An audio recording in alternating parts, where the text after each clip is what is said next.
Have you seen this video of Secretary Blinken spreading atrocity propaganda to the U.S. Senate? A family of four, a young boy and girl, 6 and 8 years old, and their parents, around the breakfast table. The father has eye gouged out in front of his kids. The mother's breast cut off. The girl's foot amputated. The boy's fingers cut off before they were executed. And then their executioners sat down and had a meal. That's what this society is dealing with. Secretary Blinken wants you to believe that this actually happened, but the entire story is a lie.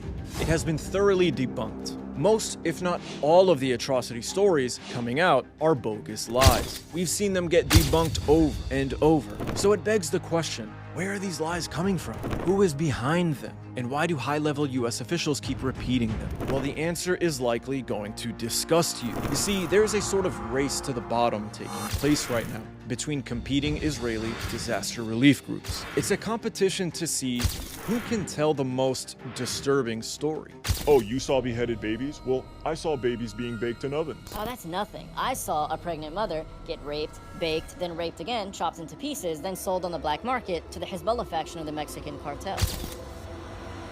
It's all highly unusual, but the lies actually start to make sense when you learn who's behind them. You see, these stories are coming from disaster relief groups that are fighting for media attention and charitable donations. These groups are in the business of raising money, and right now, atrocity fundraising is a gold rush. Very wealthy and very emotional Jewish Westerners are opening up their wallets to organizations and charities, and these organizations are jockeying for position as the best charity to give money to, and nothing raises money like a good story. For example, 𝗖𝗢𝗡𝗧𝗥𝗢𝗑, the president of United Hezbollah, went on a media tour around the United States, telling audiences that babies were placed in ovens and baked to death. A little baby in an oven. They put him in, these bastards put these babies in an oven and put on the oven. We found the kid a few hours later. This propelled him and his organization to the forefront of the media for several days, earning tons of awareness for his organization's work. He was able to leverage this media attention into several fundraisers where he managed to collect a whopping $50 million from shocked and appalled donors. But of course, the entire story was a lie. Israeli reporter 𝗖𝗢𝗡𝗧𝗥𝗢𝗡 investigated and determined that the story wasn't true. Another Israeli journalist, 𝗖𝗢𝗡𝗧𝗥𝗢𝗡, had this to say about 𝗖𝗢𝗡𝗡 and the bullshit oven story. Like any good Jew who sees the rich, he thought about the money and told a story that does not exist. But this lie not only raised a ton of money for 𝗖𝗢𝗡𝗡, it did considerable damage to the ceasefire movement and cost thousands of Palestinian children their lives because Zionist influencers took this bullshit story and ran wild with it. Caroline Glick tweeted, "They baked a Jewish baby alive in an oven. They murdered his father. They gang raped his mother over and laughed all along while they baked her baby alive in the oven. The Palestinians support Hamas. They love Hamas. No resupply.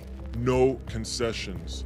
No mercy." And John Pateritz, in a tweet that gained 10 million views, said, "They baked a baby in an oven." He repeats it 3 times. And then he goes on to say ceasefire one more time. You f***ing baby murdering loving ghouls. This manufactured story, manufactured outrage, and provided the media and the politicians with the social space needed to get behind Israel's genocidal war in Gaza. United Hezbollah did eventually concede that the story was not true, blaming it on a volunteer who thought he saw such a case, but not before raising their money and not before causing damage. Hey, I get it. It happens. Your imagination can play tricks on you. Sometimes you open an oven and you see meatloaf. Sometimes you see babies. It depends on the state of mind you're in. Unfortunately, these people seem to not only be in a victim state of mind, but also a money-hungry state of mind,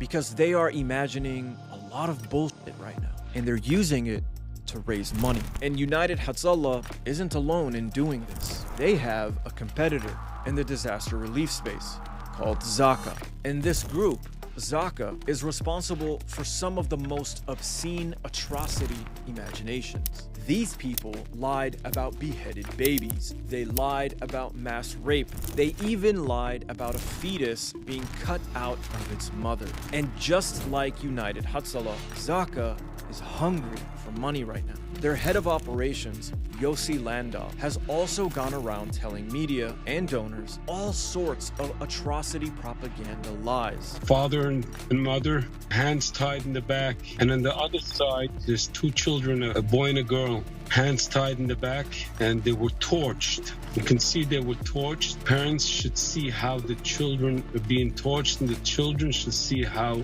parents should be being torched.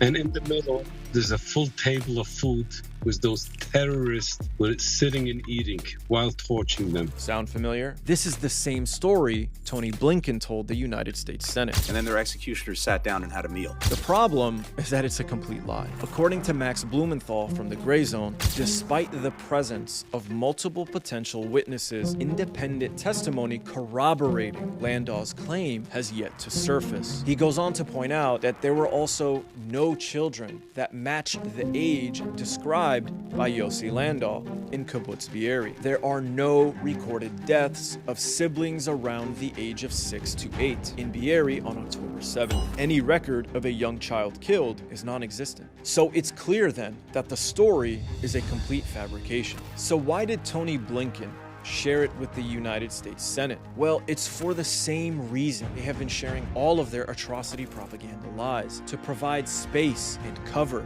for the Israelis to commit war crimes in Gaza. These lies are meant to distract you from what's happening. And now, Zionists are trying to convince the world that mass rape took place. This woman is leading the so-called investigation into Hamas rape, but the investigation is off to a bad start. During a presentation, she shared a picture of a dead female Kurdish fighter from another time in another place and tried to present it as evidence of a raped victim from the Nova Music Festival. Another image shows the body of a young woman stripped from the waist down, her underwear were torn, hung on one leg, and she was photographed on the site at the Nova Music Festival. And it gets worse. So far, not a single first-hand testimony or video proving allegations of mass rape has been produced. The rape stories are heavily dependent on graphic second-hand claims provided by the liars of Zaka. But it doesn't seem to matter to mainstream media and Western politicians who have been repeating the claims regardless. The UK Sunday Times, for example, quoted a Zaka staffer who said, "It was clear they were trying to kill, to burn, to rape." Ironically, Zaka, the group pushing the rape claims, was founded by a rapist. Yehuda Meshi Sahav, who founded Zaka, was discovered to be a serial rapist of young people. For decades, he sexually abused boys and girls. And apparently, Yehuda also embezzled millions of dollars from Zaka to fund his own lavish lifestyle. As the investigation to both his rapes and financial corruption escalated, Yehuda decided to do the world a favor and just kill himself. But the corruption didn't die with him. Brad Pierce, an independent scholar who documented Zaka's corruption, described the group as the most opaque and suspicious non-governmental organization I have ever investigated.